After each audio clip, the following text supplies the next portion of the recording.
Law ज्ञान 365 के आज के एपिसोड में आपका स्वागत है। Your legal listening partner on the go. आज हम भारतीय न्यायपालिका यानी इंडियन जुडिशरी की दुनिया में गहराई से उतर रहे हैं। ये सिर्फ वकीलों और जजों की दुनिया नहीं है, ये वो सिस्टम है जो हमारे अधिकारों की रक्षा करता है और सरकार की शक्तियों पर लगाम भी लगाता है।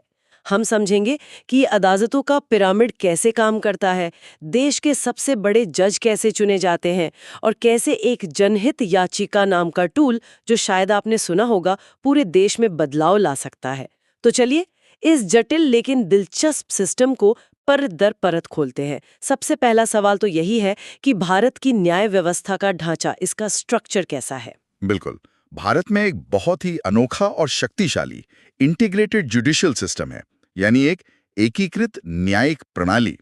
इसकी प्रेरणा हमें आजादी से पहले के 1935 के गवर्नमेंट ऑफ इंडिया एक्ट से मिली है। इंटीग्रेटेड, इसका मतलब क्या हुआ कि सब कुछ एक दूसरे से जुड़ा हुआ है? इंटीग्रेटेड का मतलब है कि सारी अदालतें, चाहे वो गांव की सबसे छोटी अदालत हो या दिल्ली का सुप्रीम कोर्ट, एक ही धागे में पिरोई हुई हैं। इसे एक पिरामिड की तरह समझ सकते हैं, है ना? एकदम सही। इस पिरामिड के शिखर पर सबसे ऊपर है भारत का सुप्रीम कोर्ट, एपेक्स कोर्ट।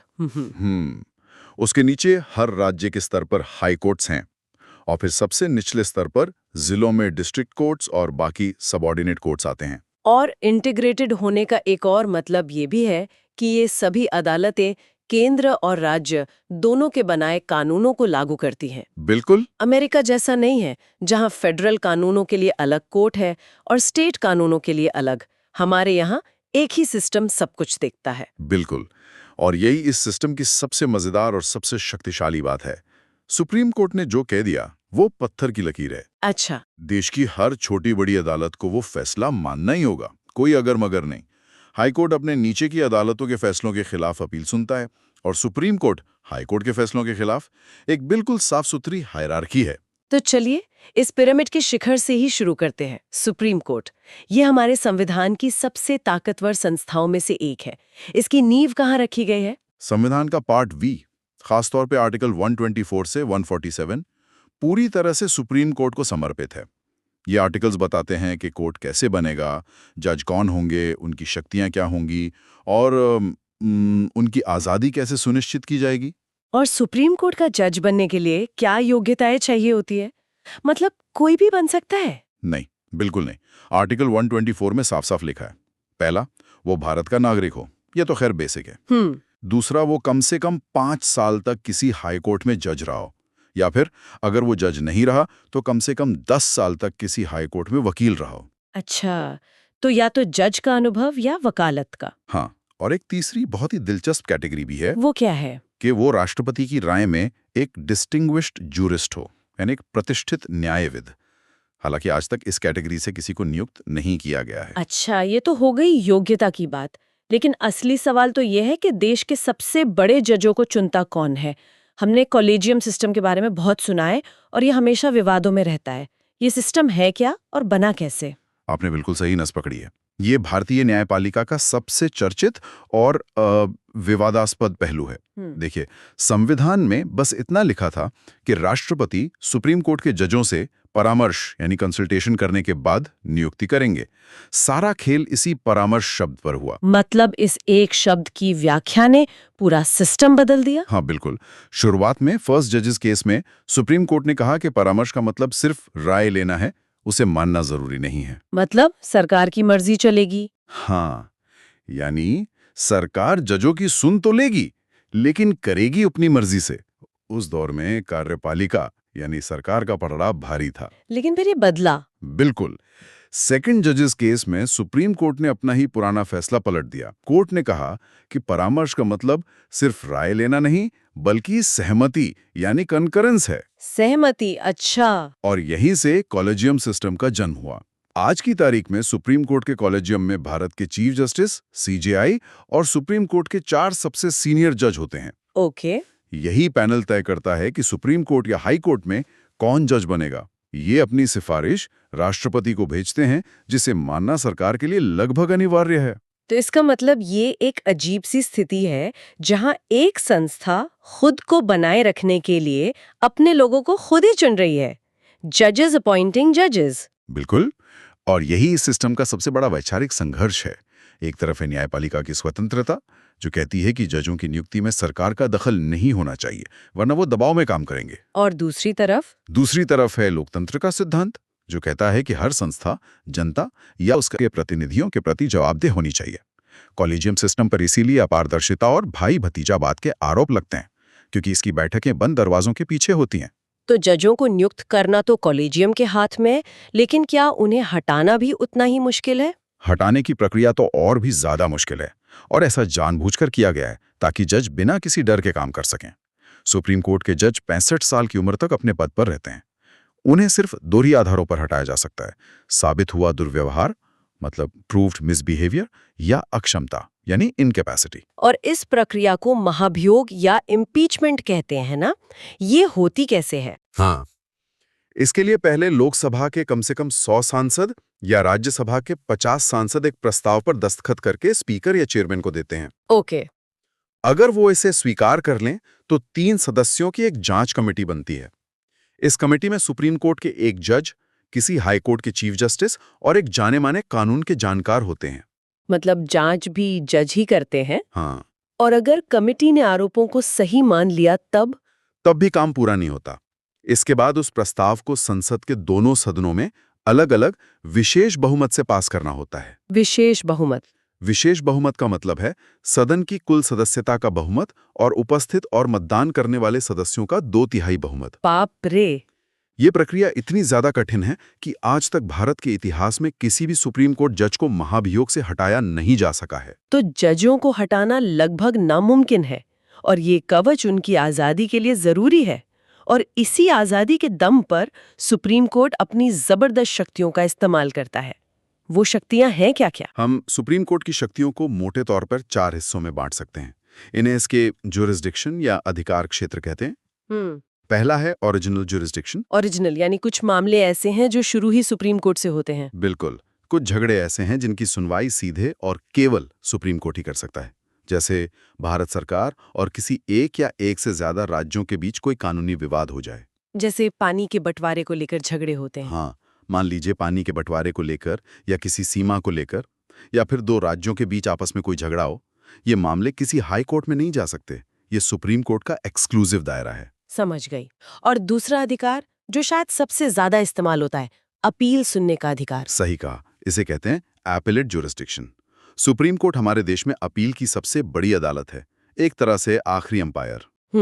अगर किसी व्यक्ति को लगता है कि डिस्ट्रिक्ट कोर्ट या हाई कोर्ट में उसके साथ न्याय नहीं हुआ, तो वो आखिरी उम्मीद लेकर सुप्रीम कोर्ट का दरवाजा खटखटा सकता है। ये सिविल और क्रिमिनल दोनों तरह के मामलों पर लागू होता है।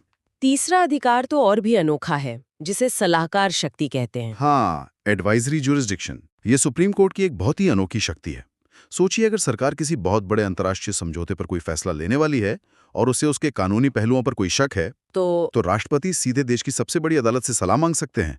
संविधान का आर्टिकल 143 उन्हें यह अधिकार देता है। पर क्या ये सलाह सरकार को माननी ही पड़ती है? नहीं, ये सलाह सरकार पर बाध्यकारी नहीं होती, और न ही सुप्रीम कोर्ट हर बार सलाह देने के लिए बाध्य है।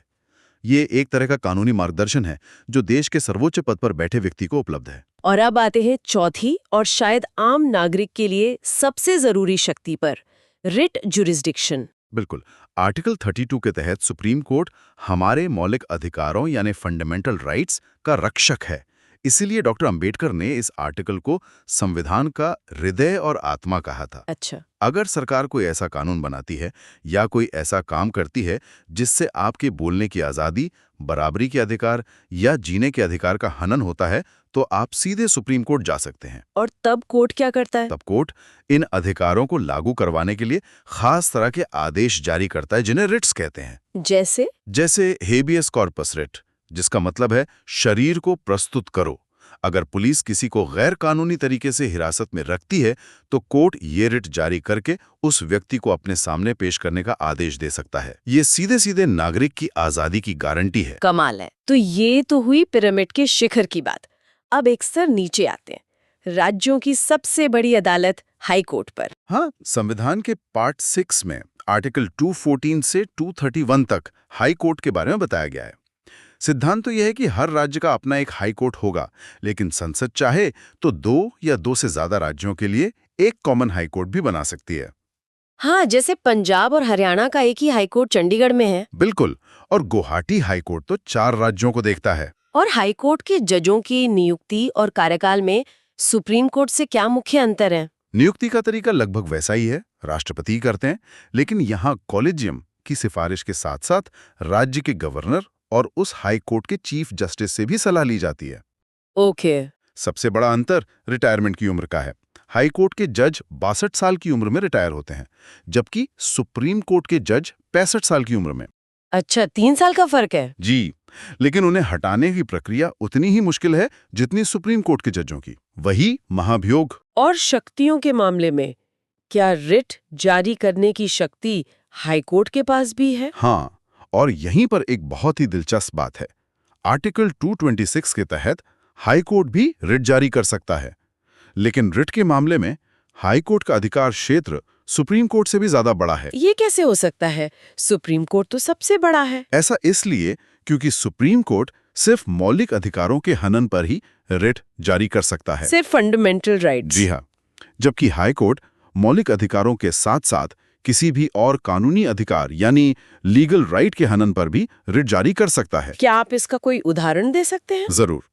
मान लीजिए सरकार ने एक टेंडर निकाला और नियमों के खिलाफ जाकर वो टेंडर किसी ऐसी कंपनी को दे दिया जो योग्य नहीं थी। यहाँ आपके किसी मौलिक अधिकार का हनन नहीं हुआ, लेकिन आपके कानूनी अधिकार का उल्लंघन जरूर हुआ है। सही बात है। इस मामले को लेकर आप आर्टिकल 226 के तहत सीधे हाई कोर्ट जा सकते हैं, लेकिन आर्टिकल 32 के तहत सुप्रीम कोर्ट नहीं। तो इस मायने में हाई कोर्ट का दायरा बड़ा हो जाता है। ये बहुत ही महत्वपूर्ण जानकारी है। अब इन सब शक्तियों और प्रक्रियाओं को एक बड़े विचार से जोड़ते हैं, न्यायपालिका की स्वतंत्रता। ये किसी भी लोकतंत्र के लिए इतनी गैर पराक्राम्य यानी नॉन निगोशिएबल क्यों है? क्योंकि अगर न्यायपालिका स्वतंत्र नहीं होगी, अगर जज सरकार के या किसी अमीर आदमी के दबाव में फैसले देने लगेंगे, तो कानून का राज खत्म हो जाएगा और जंगल राज शुरू हो जाएगा। एक आम आदमी का सबसे बड़ा भरोसा यही होता है कि अगर उसके साथ कुछ गलत हुआ तो अदालत में उसे इंसाफ मिलेगा। ये भरोसा तभी कायम रह सकता है जब जज निडर होकर बिना किसी पक्षपात के फैसला सुनाए। और संविधान ने इस स्वतंत्रता को सुनिश्चित करने के लिए क्या इंतजाम किए हैं? कई इंतजाम हैं। जैसा हमने बात की, जजों को हटाने की प्रक्रिया बहुत कठिन है, उनका कार्यकाल निश्चित है। राइट। जुडिशियल रिव्यू और जुडिशियल एक्टिविज्म, ये सुनने में एक जैसे लगते हैं पर है अलग। बिल्कुल। पहले न्यायिक समीक्षा को समझते हैं। इसका सीधा मतलब है अदालत की वो शक्ति जिससे वो सरकार के बनाए कानूनों और आदेशों को संविधान की कसौटी पर परखती है। मतलब एक तरह से चेक करती है। हाँ, अगर संसद कोई ऐसा कानून बना दे जो संविधान के मूल सिद्धांतों जैसे समानता या स्वतंत्रता के खिलाफ हो, तो सुप्रीम कोर्ट या हाई कोर्ट उस कानून को असंवैधानिक घोषित करके रद्द कर सकता है। अच्छा, ये एक तरह से संविधान का सुरक्षा कवच है। मशहूर केशवानंद भारती केस में सुप्रीम कोर्ट ने इसे संविधान के मूल ढांचे का हिस्सा बताया था, जिसे संसद भी नहीं बदल सकती। तो अगर न्यायिक समीक्षा एक रेफरी की तरह है जो ये देखता है कि सरकार नियमों के अंदर खेल रही है या नहीं, तो फिर न्यायिक सक्रियता क्या है? बहुत अच्छी उपमा है। न्यायिक सक्रियता तब होती है जब न्यायपालिका सिर्फ रेफरी की भूमिका में न रहकर एक प्रोएक्टिव खिलाड़ी की तरह मैदान में उतर जाती है। मतलब जब अदालतें देखती हैं कि सरकार अपनी जिम्मेदारी नहीं निभा रही और लोगों के अधिकारों का बड़े पैमाने पर हनन हो रहा है, तो वो आगे बढ़कर आदेश देती हैं। इसका सबसे बड़ा उदाहरण तो शायद जनहित याचिका यानी PIL है। बिल्कुल। जनहित याचिका न्यायिक सक्रियता का ही नतीजा है।